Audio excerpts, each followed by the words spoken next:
सरकारी स्कूलों, कॉलेजों और यूनिवर्सिटीज को छोड़ दें, बाकी जो प्राइवेट जितना भी एजुकेशनल सिस्टम वो जिस भी टाइप का एग्जिस्ट कर रहा है, बिजनेस है ये education. Business industry, corporate industry. Pakistan में एजुकेशन, तालीम और तरबियत पीछे इसलिए रह गए क्योंकि हमारे एजुकेशन सिस्टम ने एजुकेशन से ज्यादा अपने आप को बिजनेस इंडस्ट्री में ट्रांसफॉर्म कर आप लिया। पाकिस्तान की एक बहुत बड़ी बिजनेस फैमिली से बिलोंग करती है, ठीक है? इररिलेवेंट क्वेश्चन नहीं, आज की अगर जैन जी को हम कहते हैं, ब्लेम करते हैं, उनकी तरबियत करने वाला कौन? मैं जेन जी को बिल्कुल भी ब्लेम नहीं करती। डिमांड माँ बाप कर रहे हैं, वो जी नाफरमान हो गए, उनको ट्रेन करने वाला कौन? पेरेंट्स। शेक्सपियर ने आज से 100 years ago ये सेंटेंस अपने बुक में लिखा, a child is the father of man. आज का बच्चा नहीं, वो आपका बाप है। फादर्स जब घर से बाहर से आते हैं तो यकीन जाने मिसेस से पहले बच्चों को पता लग जाता है कि वालिद साहब किधर से होकर आए। हम पाकिस्तान के सर्कमस्टांसेस को समझते हैं। बिल्कुल। एक चीज जो हम समझते हैं कि यूके के अंदर, ऑस्ट्रेलिया के अंदर, हाँ। या फिर अमेरिकन स्टेट्स के अंदर चल रही है, उनके फाइनेंशियल सिस्टम, वहाँ के सर्कमस्टांसेस, उनकी मॉरल और एथिकल वैल्यूज और वहाँ की लेजिस्लेशंस पाकिस्तान से बिल्कुल डिफरेंट है। अगर हम उनके सिस्टम को कॉपी करके यहाँ पे चलाएं, हाँ। नीयत हमारी अच्छी है, नियत अच्छी है। फिर बात वहां पे आ जाती है क्वालिफिकेशन पे कि क्वालिफाइड पर्सन हम बहुत अच्छे तैयार कर रहे हैं, तो क्या पाकिस्तान के साथ या पाकिस्तानी सोसाइटी के साथ उनकी आपस में कोई बॉन्डिंग भी है या नहीं है? नहीं, तभी तो मैंने डिस्क्रिमिनेशन का वर्ड यूज किया था, क्योंकि मैंने तुम्हें डेफिनेशन दी है। मैं आपको एक डेफिनेशन मैंने शुरू में दे दी कि मेरे लिए education is a combination of education, तरबियत एंड तालीम, क्वालिफिकेशंस एंड तरबियत। तो जब तरबियत की बात आती है तो उसके बीच में जब हम स्कूल्स को कहते हैं कि आप कोलैबोरेशंस करवाएं, आप इन बच्चों को आपस में मिंगल होने दें, तो वो आगे से कहते हैं कि गुलसाना हम करना चाहते हैं, लेकिन आपके पेरेंट्स की तरफ से, और पेरेंट स्टेक होल्डर है। प्राइवेट स्कूल्स के बीच में आपका parent is not a partner, he is a stakeholder, and we can not, they say, the management से that we can not go against our stakeholders. So अच्छा, ये इसको यहाँ पे रोकते हैं। अब तरबियत की वो जो हम बात कर रहे थे ना, अब ना वो माँ बाप की तरबियत हुई हुई है और ना ही इंस्टीट्यूट दे रहा है, ना इंस्टीट्यूट दे रहा है।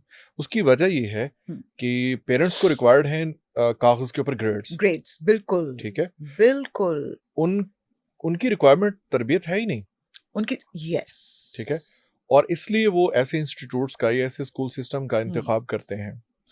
और वैसे वो एक और सुलगता हुआ सवाल है कि फिर उसके बाद वो उनसे तरबियत की डिमांड करते हैं, जो ये हाँ, वो फिर नहीं मिलती, वो वापस आपको कैसे गिव बैक करें जो उनको मिला ही नहीं है। उनकी अपनी ही एक्सपेक्टेशंस में पेरेंट्स की कॉन्ट्रडिक्शन है।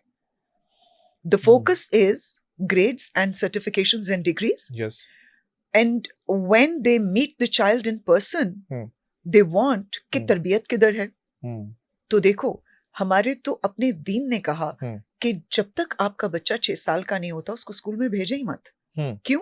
क्योंकि पहली दर्सगाह तरबियत की is your home, and the first teachers you have is your mother and father, the adults with in the house, right? आपकी दादी हैं, आपकी नानी हैं, आपके जो बेचा चाहता है। हमारे तो कंबाइंड फैमिली सिस्टम्स भी बड़े एक लाइन में मुझे जवाब चाहिए। हाँ, चलें 2-3 लाइनें कर, ठीक है।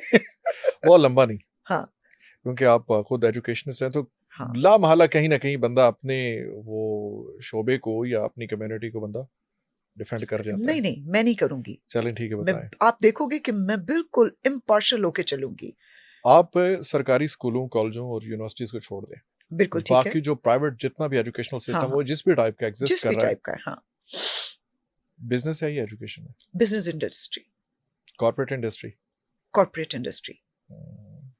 मैंने अभी 2-4 दिन और पहले बिजनेसमैन का जो मैंने अपने ही प्रोग्राम का आगाज इस जुमले से किया कि पाकिस्तान में एजुकेशन, तालीम और तरबियत पीछे इसलिए रह गए क्योंकि हमारे एजुकेशन सिस्टम ने एजुकेशन से ज्यादा अपने आप को बिजनेस इंडस्ट्री में ट्रांसफॉर्म कर लिया। आप पाकिस्तान की एक बहुत बड़ी बिजनेस फैमिली से बिलोंग करती है, ठीक है?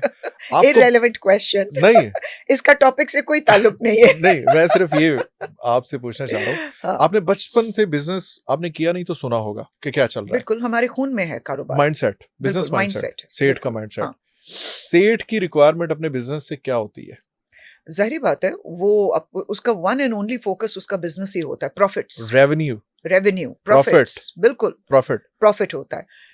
सुमरो, you're right, लेकिन ये डिपेंड करता है। मैं बहुत लकी हूँ, मुझे फैमिली एट इट्स ब्रॉड, तो मैं कोई बड़ी स्टेटमेंट यहाँ नहीं दूंगी, लेकिन मैं बहुत लकी रही कि मेरे अम्मी और मेरे अब्बू, उन दोनों ने, अगर मैं अभी आप मुझसे पूछो कि आपके फर्स्ट टीचर्स कौन थे, तो मैं आपको 3 लोगों के नाम दे सकती हूँ। 1 my mother, 2 my father, and 3 the nuns, जिनके सेंट मेरीज कॉन्वेंट माल्टा में मेरी एजुकेशन स्टार्ट हुई, और वहां पे सिस्टर डोरिका एंड सिस्टर मारिया।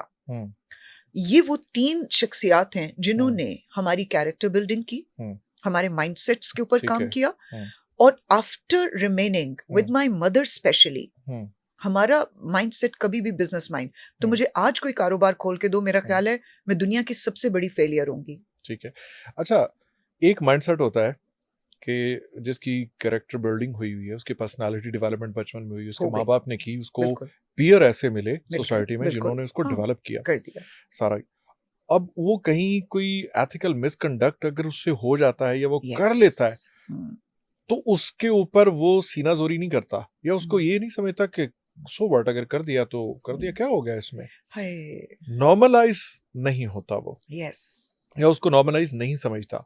एक माइंडसेट है जो कहता है मेरी अपनी लाइफ है, हो गया, so what, so bloody what, yes. मैं अगर कुछ भी खा पी रहा हूँ या कर रहा हूँ तो किसी को क्या, मैं अगर सड़क पे नंगा घूम रहा हूँ तो भाई आपको none of your business, yes।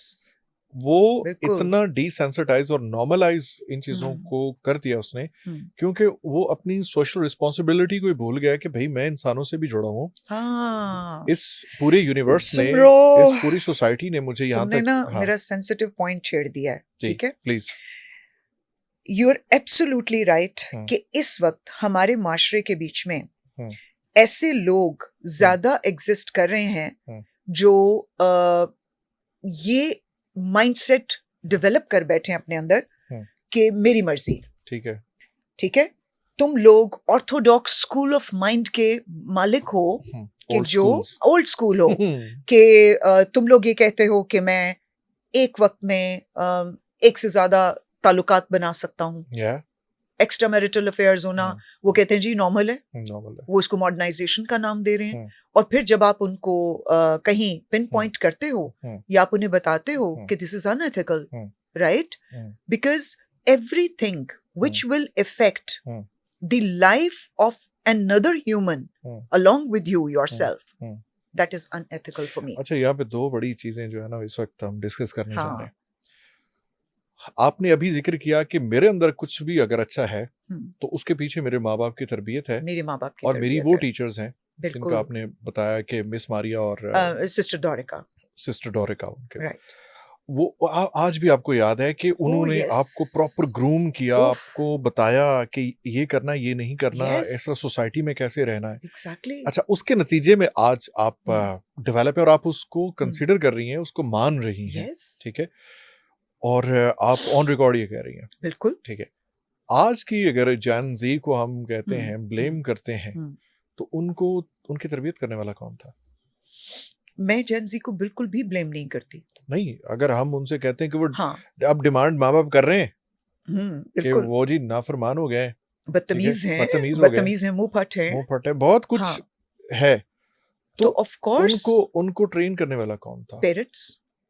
इसका मतलब है कि देखो, पेरेंट्स की पूरी लॉट से आप ये देखो कि एक बाप, शेक्सपियर ने आज से 100 years ago ये सेंटेंस अपने बुक में लिखा, a child is the father of man, right? तो आज का बच्चा नहीं, वो आपका बाप है, बिल्कुल ऐसे, ठीक है। फादर्स जब घर से बाहर से आते हैं तो यकीन जाने मिसेस से पहले बच्चों को पता लग जाता है कि वालिद साहब किधर से होकर आए हैं। लेकिन अगर वही बच्चे, अभी रिसेंटली मैं आपको एक छोटी सी एग्जांपल देती हूँ, मैं एक हजरत के साथ, मैं किस मूड में है, उनके फोन्स के ऊपर क्या क्या चल रहा है, मेरे बच्चों को पता होता है कि मेरे फोन के ऊपर कौन कौन से लोग मेरे साथ कम्युनिकेट कर रहे हैं, ठीक है। So children know a lot. आज मतलब का आपको बच्चा मैसेज बच्चा करते नहीं हुए है. एहतियात किया करें. मैं इस तरह की हरकतें करती ही नहीं कि किसी को मेरे साथ मैसेज कर. Again that comes into ethics. I know I'm a mom, and it is my responsibility to take care of my character. So if somebody is daring, क्योंकि दुनिया तो अभी वो जैसे आपने कहा हम जो मर्जी करें, तो लोग तो मुंह उठा के मैसेज कर देते हैं. तो मेरे बच्चे अब कभी इस तरह का कोई मैसेज देखते हैं तो वो हंस पड़ते हैं क्योंकि वो ये देखते हैं कि माँ ने खोला भी नहीं है वो मैसेज. ठीक है, वरना तो लोग तो पीपल आर हल्के हुए पड़े हैं इस वक्त. खैर ये तो एक हम डाइल्यूट कर रहे हैं अपनी कॉम्प्लिकेटेड कन्वर्सेशन को. फिर वहीं से बात कि जो अब हम सोसाइटी डिमांड कर रही है, पूरी सोसाइटी मिलके, क्योंकि जनरेशन जी जो है वो पूरी सोसाइटी की, मुल्क की हर एक चीज की ज़मामे कार संभालने के लिए जा रही है. ठीक है, अब उससे हम डिमांड वो कर रहे हैं जो उसको प्रोवाइड ही नहीं किया गया, जो किया ही नहीं गया, उसके लिए उसकी ट्रेनिंग नहीं की गई. जब पूरी तरह से होल्ड कर लेगी जनरेशन जी सारे सिस्टम्स को, क्योंकि पैराडाइम शिफ्ट होना है, तो हम उसे रोक नहीं सकते. इंतहाई अनएथिकल सोसाइटी. मैंने रिसेंटली एक बहुत बड़ा जुमला बोला कि बदअखलाकियात का दुनिया की हिस्ट्री में 2025 बदतरीन दौर है. अब छोड़ दे दुनिया को. वैसे तो कहते हैं कि जनरेशन जन जी जो है is the most depressed nation across all human history. Yes. अच्छा, खैर उसकी भी बहुत सारी वजूहात हैं और उसके पीछे भी पेरेंटिंग बड़े खड़े हुए हैं. तो पाकिस्तान की बात करते हैं. ये जैसे भी थे पुराने लोग, जिस तरह भी करते रहे, वो पाकिस्तान को संभालते रहे, अपने ट्रेड्स में काम करते रहे, मेहनत मजदूरी करते रहे. कोई टीचर था पढ़ाता रहा, कोई पॉलिटिशियंस थे, वो जैसे भी थे उन्होंने वो करते कराते यहाँ तक पाकिस्तान को ले आए. पाकिस्तान एग्जिस्ट अभी भी कर रहा है. और उसके नतीजे में अभी जैन जी, जैन अल्फा और जैन बीटा भी अब तो आगे डिजिटल नेटिव्स आ गए. अब तो डिजिटल नेटिव्स ना, जो मेरा 2 साल का भतीजा है, 3 साल का, ही इज अ डिजिटल नेटिव. तो अब ये जो जनरेशन है जिसके हाथ में सारा सिस्टम जाने वाला है, बिल्कुल, पाकिस्तान का फ्यूचर किस तरह का हो सकता है? इस जनरेशन में, जेनजी के बीच में एक बहुत अच्छी क्वालिटी है. ठीक है, जो कि मुझे अपनी कुछ जनरेशंस में दिखाई नहीं दी. मतलब आज जब मैं अपने इर्द गिर्द जो 40s की एज में लोग हैं, जो 45 क्रॉस या 50s के बीच में हैं, मैं ये देखती हूँ कि ये लोग अपने कैरेक्टर एनालिसिस की तरफ नहीं जाते. ठीक है, बिकॉज इनका माइंडसेट ये है कि हमने जो सीख लिया है, हम जो बात कर रहे हैं ये बिल्कुल ठीक है, और इसके अगेंस्ट जो भी बात कोई कर रहा है वो क्या है, कुछ तो लोग कहेंगे, लोगों का काम है कहना, उन्होंने ना इस बात को बहुत पॉजिटिवली अपने अंदर दबा के कूट के भर लिया हुआ है. लेकिन बहुत सीरियसली ले लिया है, जबकि हर चीज को अडॉप्ट करने वक्त आपको एक बैलेंस क्रिएट करना होता है. सो जो 40s के बीच में लोग हैं और 45 प्लस और 50s के बीच में हैं, they are not ready to undo their behaviors. They are not. But when we're talking about, coming back to your question, whereas Gen Z is concerned, trust me, क्योंकि मैं इन बच्चों के बीच में उठी बैठी हूँ, और again I repeat that my experience with the children aging from 15, 16, 14, right, 29 साल, और हर रोज डेली सुबह जाना है, और वही OA लेवल्स वाले बच्चे जो हैं, जो आज आपकी जेनजी कहला रहे हैं, ये वही वाले बच्चे थे. इन बच्चों में एक बड़ी अच्छी बात है, ये अपने आप को एनालाइज करते हैं. ये अगले दिन आके आपके साथ बात करते हैं, मेरे जैसे टीचर के साथ तो कम से कम करते हैं कि मिस कुलसाना कल ये हो गया, क्या करें? मिस कुलसाना ये ठीक है? तो मैंने कहा अम्मी अब्बा से क्यों नहीं बात करते हो? आज भी आप अभी मेरे साथ चलो, मेरे बेडरूम की वार्डरोब के बीच में एक प्लास्टिक का डिब्बा आपको एक केस मिलेगा जिसमें एक बच्ची की कुछ राइटिंग्स पड़ी हुई हैं, and she says miss I can not keep them at my home, because अगर मेरी माँ ने ये राइटिंग्स देख ली, अब मैं भी तो उसकी माँ की एज की हूँ, मैंने उसको एक्सेप्ट किया, और मेरे लिए ये जानना बहुत जरूरी था. मैंने उससे पूछा, मैंने कहा ये आपकी अमानत है, ये मैं कभी नहीं खोलूंगी. कहती no, you are the only one person in this entire world who can open this, and I want you to read it, because you are the one who's going to give me the direction now. फिर मैंने जब उसको पढ़ा तो मुझे पता लगा कि बच्चे के अंदर तो बहुत ज्यादा anxiety, stress we were talking about.